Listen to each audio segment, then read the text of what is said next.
na sua vida e na minha vida, porque ele mudou a minha vida. Alguns anos atrás, não era para mim estar aqui hoje, era para mim ter morrido, né? Usuário de droga no estado de São Paulo, Osasco, né? Praticar alguns atos perante a sociedade, e Deus, ele teve misericórdia da gente. Nascemos no berço evangélico, mas com 14 anos saímos da presença do Senhor, sempre levita na casa do Senhor, mas tinha sempre alguém de joelho orando pela minha vida, né? Meu pai, que está aqui, pastor Tony Henrique, minha mãe, a Esther e os demais irmãos sempre orando pela minha vida, irmãos, né? Que aconteceu de estar em Beco, em Viela, em São Paulo, e os marginais sacarem a arma, colocar no meu peito e apertaram a tiro e não sair nada. É porque Deus tinha promessa na minha vida, irmãos. Quando o homem ou a mulher de Deus tem promessa, antes que se cumpra na vida dele, ele não vai partir. Mas você não pode ficar de qualquer maneira também, você tem que procurar o dono da bênção, não é verdade? Então Deus tem feito muitas coisas na minha vida, irmãos, e eu sou muito grato a Deus por isso. Vamos lá, as horas não nos esperam, já são 9h25. Eu não quero ser cansativo aos irmãos nesta noite, vou ser rápido e objetivo naquilo que Deus tem para nós, porque eu tenho certeza que antes de meia-noite eu não passo, amém? Nós vamos lá, os irmãos estão ligados, maravilha. Estou brincando, irmãos, até alguns minutos Deus traz uma palavra ao nosso coração nessa noite. Estou meio incomodado com essa gravata que a minha esposa colocou, eu não entendi porque ela colocou essa gravata, mas amém, né? Ela que fez a minha mala lá, mas amém, está aqui, vamos usar, né? Se ela achou bonita, é porque tem que usar, não é verdade? É verdade? A mulher que comanda o negócio, então não tem jeito, né? Irmão, sem perda de tempo, convido os irmãos, por reverência à palavra de Deus, a abrir as vossas Bíblias no livro do profeta Naum. Eu estive pregando ontem aqui, eu preguei em cima do tema, e o tema que eu pregamos sobre portas abertas. Deus me deu uma palavra, e eu disse ontem aqui que Deus abria uma porta no meio do vale, não é isso? Aonde não existia nada, aonde não tinha nada, Deus abria uma porta. Eu estive pregando uma outra vez aqui, e eu preguei em Apocalipse capítulo 3, versículo 8, aonde eu disse que em meio à crise ainda existe uma porta aberta. Os irmãos, no dia que eu preguei, os irmãos estavam aqui, e eu disse que Deus abriu uma porta para João, na ilha de Pátio, né? Quando ele foi conduzido para a ilha de Pátio, porque ele foi levado cativo lá, Deus abriu uma porta. Que porta foi essa, pastor? A porta do céu. Uma porta, não teria que ser uma porta melhor, a porta do céu, porque Deus disse para ele assim, o Senhor disse: olha, João, te trouxeram cativo, te colocavam aqui, mas eu quero dizer algo, você veio parar no meio da ilha, no meio do nada, porque o pátio é um lugar de só misericórdia, é porque eu quero revelar a minha glória para você. Irmão, existe um momento que Deus abre a porta no meio do nada, porque Ele quer nos mostrar algo diferente, sobrenatural, não é verdade? Então eu estive pregando, e hoje Deus me deu essa palavra no livro do profeta Naum, e eu quero compartilhar com vocês. Os irmãos encontraram? No capítulo de número 2 e o versículo de número 8, todos os irmãos, livro do profeta Naum, capítulo 2 e o versículo de número 8, todos encontraram? Digo amém. Amém. Quem não encontrou, escola dominical, que amanhã não vai ter, mas domingo que vai ter, então todos têm que estar em peso aqui para aprender. Escola dominical é muito importante, irmãos. Obreiros só nascem na escola dominical, não tem jeito, é onde você vai manejar a espada. Vamos lá, eu vou ler livro do profeta Naum, capítulo 2, versículo 8, você acompanha aí. Diz assim: Nínive, desde que existe, tem sido como um tanque de águas, elas porém fogem agora. Parai, clamar-se-á, mas ninguém olhará para trás. Você pode sentar glorificando a Deus. Eu peço que você, nesse momento, irmão, por alguns minutos não ande e preste atenção nessa palavra, o que Deus quer falar com você, viu? Eu não sou aquele pregador que eu vou provocar em você algo emocionante, emocional, nada disso. Eu vou pregar a palavra, porque o culto pode ter louvor, o culto pode ter tudo que existe na liturgia do culto, mas se não tiver palavra, não é culto. Se não tiver Bíblia, não é culto. Tem que ter palavra, palavra que fortifica, a palavra que nos alimenta, a palavra que nos liberta. Então tem que ter palavra. E para me pregar no livro do profeta Naum, eu preciso voltar um pouco no tempo, para você entender melhor o que Deus está dizendo no livro do profeta Naum. E quando eu volto no tempo, eu começo a entender que Nínive era uma cidade localizada na Ásia Antiga. Ela era próximo às margens do rio Tigre. Nós vamos entender nessa história que, localizado a 450 quilômetros ao norte da Babilônia, nós começamos a entender que ela foi formada e feita pelo grande caçador Nimrod, um homem de uma grande patente e de um grande comando que formou aquela terra. Nós entendemos que a cidade de Nínive, ela era uma cidade muito grande, como se fosse uma fortaleza. Existia na cidade 15 portas. Nós entendemos que o muro que rodeava Nínive havia mais ou menos cerca de 12,5 quilômetros por 30 metros de altura. Nós vamos entender que a cidade de Nínive era uma cidade onde muitos pregadores não iriam lá, e quando iam, eles eram torturados e eram mortos. Nós entendemos aqui na palavra de Deus que a Bíblia vai nos dizer que havia nessa cidade 120 mil habitantes, e o próprio Senhor vai fazer menção da vida de Jonas para que ele possa pregar a palavra de Deus e arrepender e causar o arrependimento dos ninivitas. Quando nós olhamos para Nínive e nós começamos a entender, porque eu vi muitos pregadores dizendo, Jonas, Deus disse para ele ir para Nínive, ele desce até Tarsis, compra a passagem e vai para Tarsis. Ele desce com a passagem e vai para Tarsis, ou seja, ele foge da presença de Deus. Irmão, mas não queira conhecer Nínive, não queira estar em Nínive. É uma cidade onde nós vamos conhecer nesta noite. Jonas foge da presença de Deus, mas vai se passar algum tempo, ele é engolido pelo peixe, é deixado na beira de uma praia, e ele não tem jeito, vai seguir o itinerário que Deus disse para ele, e ele vai estar em Nínive. Porque quando nós olhamos para a cidade de Nínive, Nínive não era banhada pelo mar. Então em Nínive não existia praia, não existia. A Bíblia vai nos dizer que todos os pregadores e profetas que entravam dentro da cidade de Nínive, eles eram terrivelmente torturados. E os piores tipos de tortura daquele povo, que existia feito por aquele povo, era tortura terrível, irmãos. A cidade de Nínive era a cidade conhecida como a cidade dos ladrões, porque era na sua prática saquear outras regiões. Uma cidade onde a feitiçaria, onde a bruxaria predominava naquele lugar. Então era a cidade do capeta, vamos dizer assim. Uma cidade horrível. Olha o que eles faziam. Eles eram um povo tão cruel, um povo que não tinha expectativa de nada e não tinha uma presença de Deus em seus corações, que eles pegavam as pessoas que estavam naquela cidade, eles cortavam as suas mãos, eles cortavam os seus pés, eles cortavam os seus narizes, eles cortavam as orelhas, e não dando por satisfeito, eles eram mais ousados, eles iam mais adiante, eles pegavam os seus cativos, os seus prisioneiros, e vazavam os seus olhos, furavam os seus olhos. Olha que povo terrível. Nínive estava se tornando, ou já tinha se tornado, uma terra sem lei, uma terra aonde a vingança predominava naquele lugar. Nínive, uma cidade sanguinária.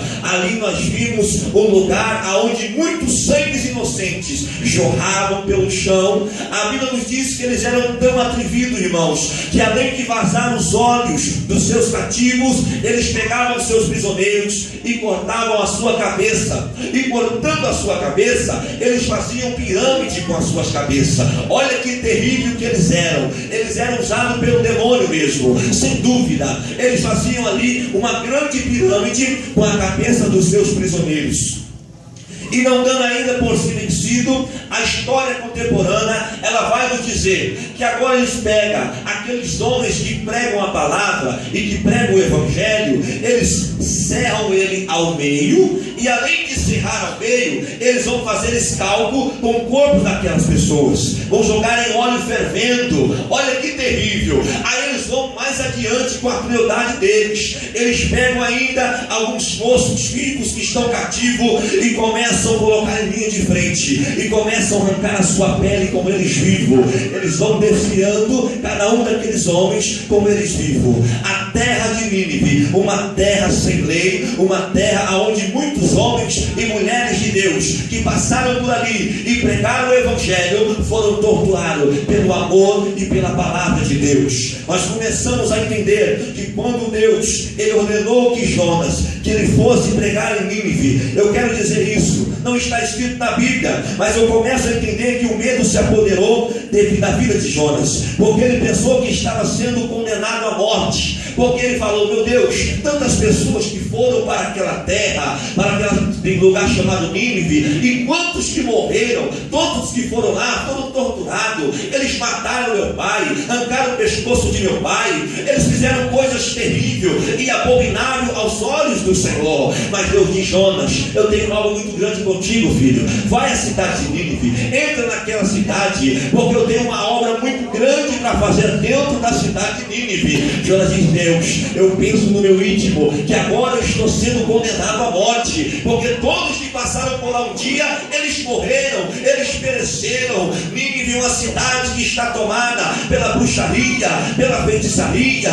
Ó Deus, o que será de mim? E Deus diz: Jonas, vai, levanta a tua cabeça, Jonas, porque eu sou contigo. Através da tua vida, Jonas, eu vou mudar a história de Nínive. Através da sua vida, Jonas, eu vou entrar no meio de Nínive e vou causar um reboliço no meio daquele povo, porque eu fiz a promessa, e quando eu prometo, está prometido, Jonas. A palavra final é minha. Deus está dizendo, irmão, pode passar os céus, pode passar a terra, mas as suas palavras jamais vão lá de passar. Se Deus prometeu que a porta vai se abrir, ela vai se abrir. Pode estar em momento de tempestade, pode estar em momento de dificuldade, mas Deus, ele prometeu e ele vela pela tua palavra.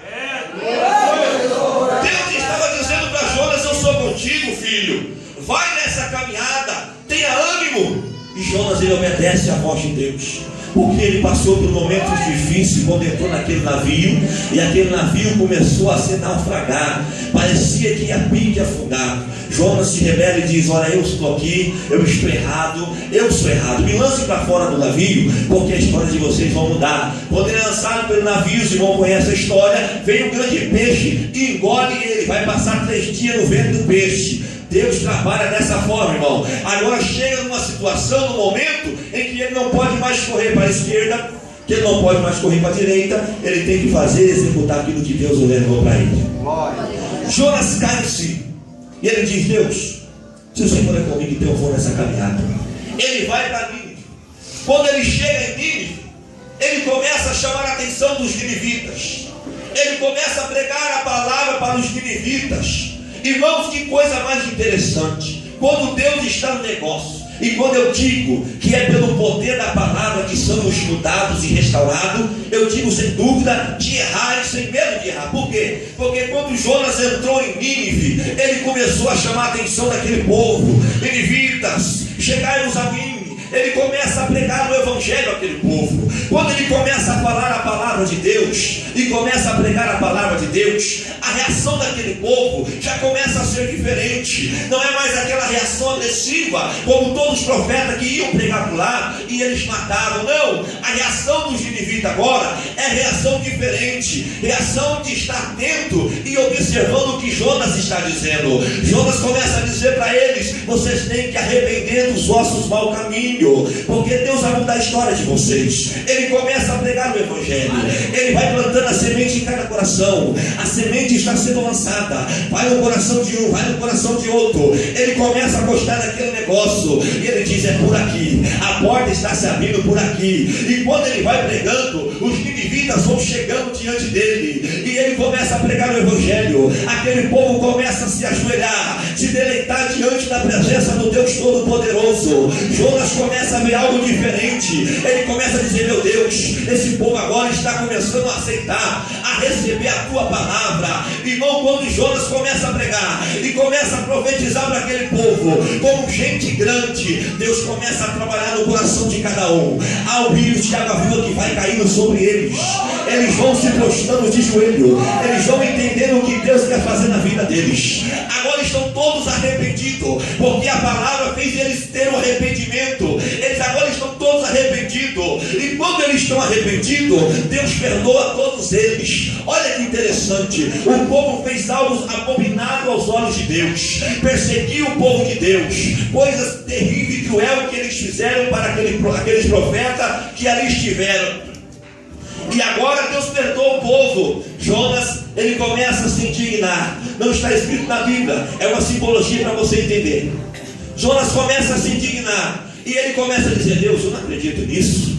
Esse povo matou os profetas, Esse povo matou todos aqueles que vieram pregar o evangelho nessa cidade, todos aqueles que passaram por Nínive. Eles foram terrivelmente torturados, as suas vidas enfiaram ao fio da espada. Eu não acredito, Deus, que o Senhor vai perdoar esse povo ainda, mas eu vejo, irmão, quando Jonas começa a querer debater com Deus, começa a questionar com Deus, Deus levanta do seu trono no alto sublime céu que ele está, porque a Bíblia diz que Deus levanta do seu trono, e quando Deus levanta do seu trono, ele olha para baixo, ele começa a olhar para Jonas, ele começa a indagar Jonas e dizer: Jonas, meu filho, não se turbe o vosso coração, eu perdoei esse povo, sabe por quê? Porque se tem uma coisa que eu não suporto ver, é quando um ímpio, é quando um incrédulo, é quando um crente, é quando alguém tem a minha presença, ele se arrepende do seu mau caminho e tem uma renúncia, Jonas. Quando acontece isso, Jonas, o meu coração fere, filho, eu me levanto do trono. Deus está dizendo nesta noite que é a noite de nós nos arrepender de tudo aquilo que nós temos feito em nossa vida e não tem agradado aos olhos de Deus, porque se houver arrependimento no meio da igreja, se houver arrependimento na tua vida, fique certo de uma coisa: Deus já levantou do trono dele e já disse: a porta já está aberta, passe por ela, porque a vitória é tua. Se você acredita nisso, irmão, levanta a mão para cima e enche essa casa de glória.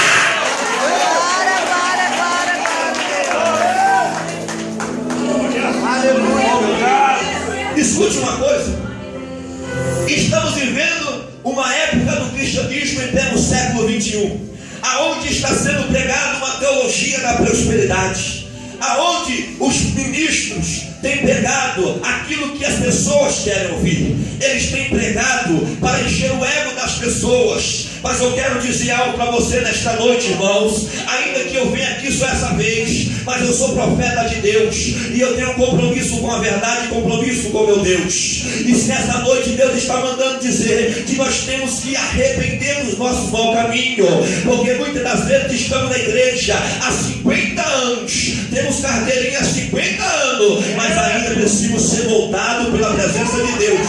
Ainda preciso uma restituição, ainda preciso um arrependimento das nossas vidas. E chegamos a ponto de dizer: Deus, por quê que a porta não se abre? Por que o ministério não flui? Por que a minha vida não flutua, não vai? Porque Deus está dizendo: quando acontece e tem arrependimento, a presença dele desce sobre a tua vida. E quando a presença de Deus desce, irmão, acontece o que aconteceu com Davi, quando foi ungido no meio dos seus irmãos. A presença de Deus se apoderou da vida de Davi, e ele foi para a guerra como um menino, como uma criança, mas Deus usou ele e ele derrubou o gigante. Deus está dizendo: hoje é noite de nós arrependermos e dizer: Senhor, eis-me aqui, abre essa porta, porque eu quero entrar por ela. É por ela que você vai passar hoje. Glória, glória, glória. Glória a Deus. Aleluia. Escuta uma coisa: todos estão arrependidos agora, todos se arrependeram.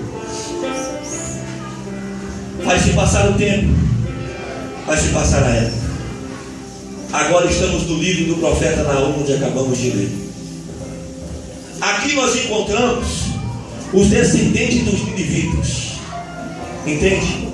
Agora são os descendentes dos ninivitas que estão aqui. Mas a Bíblia vai nos dizer que os descendentes dos ninivitas não estão tomando atitude. Os seus descendentes, ou seja, eles se arrependeram dos caminhos deles. Eles trilharam pelo caminho bom, o caminho melhor, porque se arrependeu, entrou salvação. Mas agora os ninivitas aqui, eles não estão fazendo como eles fizeram. Eles estão indo de mal a pior. Eles estão pecando. Eles estão fazendo coisas horríveis e abomináveis aos olhos de Deus. E começa a chegar ao cheiro diante da narina de Deus.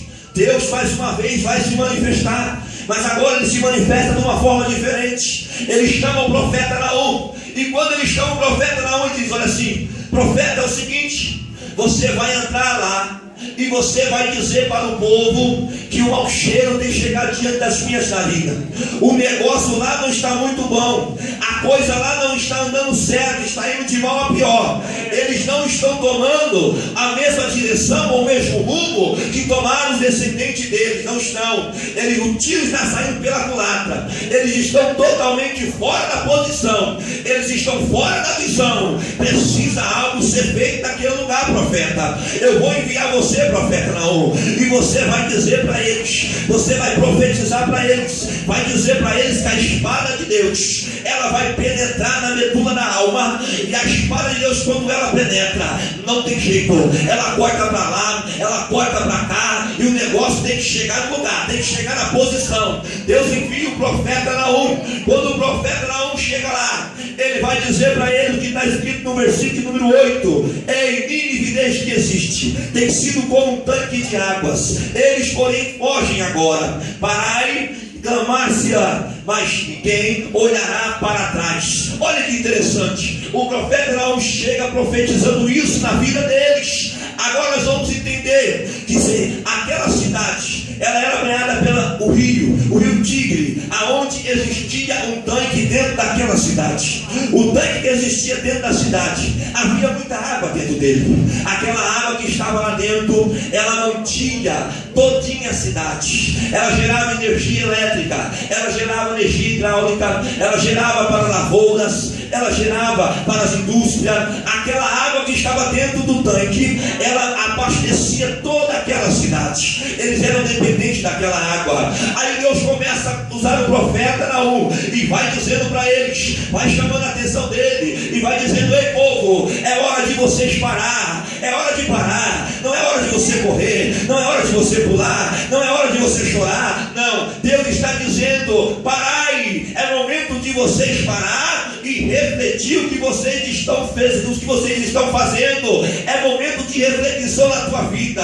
O povo continua indo de mal a pior, o povo não dá ouvido. Aí Deus vai dizer para o profeta, e o profeta começa a profetizar: diga para eles que o tanque que está dentro da cidade e que abastece aquela cidade está com uma trincadura agora muito grande. Há uma trincadura no meio deste tanque, e a água que está no tanque, com essa trincadura que foi feita, começa a sair pela rachadura. A água vai saindo e o nível da água começa a baixar a cada vez mais, irmão, porque Deus, ele trata, ele vai no ponto certo. Nós estamos vivendo no estado de São Paulo uma calamidade muito grande, aonde a falta de água está sendo muito grande, e nós que moramos ali sabemos o que é ficar 2 dias sem água. As mulheres ficam perturbadas porque a roupa começa a ajudar, a louça fica em cima da pia e as mulheres começam a ficar indignadas com aquilo. É difícil, irmão. Quando se falta água, você não consegue fazer nada. Deus começa a tratar com eles, com os ninivitas. Olha que interessante, agora o tanque começa com uma trincadura, a água vai saindo, a água vai saindo, vai se passando mais dia, vai se passando mais dia, e a água vai descendo, vai saindo pela rachadura, e eles começam agora a perceber. Eles olham e dizem: algo está errado, o que está acontecendo? O nosso tanque está com uma trincadura muito grande, e a água que abastece a cidade está saindo pela trincadura. Se continuar desse jeito, o nível descer, nós vamos perecer, a cidade vai perecer. Eu comecei a entender essa palavra, e quando eu entrei no meu quarto e comecei a orar e falar com Deus, Deus me deu a revelação dessa palavra, e Deus começou a dizer no meu coração: se prepare, porque eu já vou profetizar na tua vida agora. Eu disse: Deus, o que é essa mensagem que o Senhor colocou no meu coração? Deus começou a dizer: filho, você está vendo esse tanque que está cheio de água, mas porém agora está com uma trincadura, está vazando e o nível está descendo. Sim, Senhor, eu estou vendo, sim, há uma trincadura enorme e a água está vazando, está indo embora. Filho, olha para a minha igreja. Eu comecei no Espírito a observar a igreja. Deus disse: quantos vasos você está vendo na igreja? Eu disse: Senhor, eu vejo vários tipos de vasos na igreja. Aí Deus começa a conversar comigo e Ele vai me levando numa dimensão espiritual. É coisa linda. Deus, olha mais uma vez, observe, Oséias. Eu comecei a olhar. Deus, é muitos vasos que tem na igreja, mas filho, você não percebeu ainda que tem muitos vasos, mas tem muitos vasos que estão com a trincadura muito grande, e a água está saindo a cada dia, e o povo não está percebendo que o nível está está baixando. Eu disse: Senhor, é muito forte isso. Eu disse: eu vou te dar um exemplo. Quando eu olho e eu vou nas madrugadas, eu começo a olhar e não olho mais crente orando pelas madrugadas. São poucos que estão na madrugada. Quando eu vou numa tarde da bênção, filho, uma visita, eu não vejo mais mulheres de cabeça branca como tinha antigamente orando. Não, já está faltando. Quando eu olho e vou para a mocidade, eu não vejo mais batismo com o Espírito Santo, filho. Quando eu vou para o meio da igreja, eu não vejo mais aquela presença que movimentava a igreja primitiva. Lembra, filho? A igreja primitiva, aquela igreja voltada ao primeiro amor. Sim, Deus, há muito tempo não tem mais conversão dentro das igrejas, filho. Os vasos estão trincados e a água está saindo. Eu disse: Deus, o que é isso? Deus disse: é porque o nível está baixando há muito tempo e ele acha que a minha presença ainda está na vida dele. O nível já baixou há muito tempo. Ele não consegue mais orar, ele não consegue mais evangelizar, ele não consegue mais pregar. Ele pensa que a minha presença está com ele, mas a trincadura está tão grande que o nível da água está saindo e ele não está percebendo. Eu disse: Deus, é muito forte isso. Deus disse: mas diz para a minha igreja a palavra da verdade, e todos aqueles que estão lá hoje, Oséias, que eu vou mandar o anjo do conserto, o anjo do renovo, uma comitiva de anjo que vai descer no meio da Arabadácia, vai descer no meio da igreja. Enquanto este anjo descer, filho, ele vai começar a consertar vaso por vaso. As brechas vão ser tampadas, a trincadura vai sair, e a água que foi embora eu vou restituir de novo, vou encher de água, vai ser água viva, porque a água representa a palavra, representa o Espírito Santo. Crente que não tem água não é crente. Deus está dizendo: como é que está o teu nível nesta noite?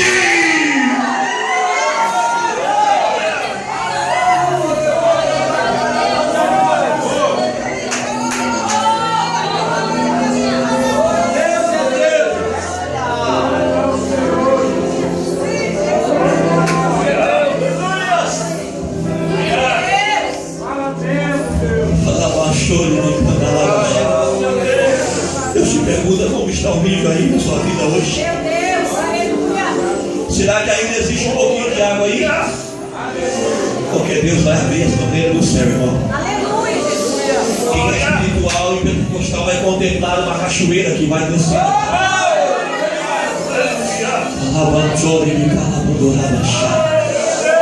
Eu contemplo uma cachoeira caindo sobre este altar. Deus está dizendo que é rio de água viva. Essa cachoeira vai descer. Isso é para quem espiritual entende o mistério de Deus. Rios de água viva vai descer sobre a igreja. Aonde estiver um vaso trincado aí, que já vai ser renovado, vai começar a ser cheio de novo. Se você não profetizar, vai profetizar hoje. Se você há muito tempo não sente a presença de Deus, vai sentir hoje. Se há muito tempo você vai para a igreja e sai do mesmo jeito, não vai sair não, porque Deus vai te renovar hoje, crente. Deus vai levantar vasos e profeta aqui nesta noite. Quem acredita neste milagre, por um minuto levanta a tua mão para cima e começa a adorar Ele em espírito e verdade. Deus está à procura de verdadeiros adoradores. Deixa eu ver como é que está seu nível. Como está seu nível? Deixa eu ver. O nível está alto? Deixa eu ver. Se o nível estiver alto, eu vou ouvir barulho de glória a Deus e língua de estranha. Deixa eu ver. Chega aí agora!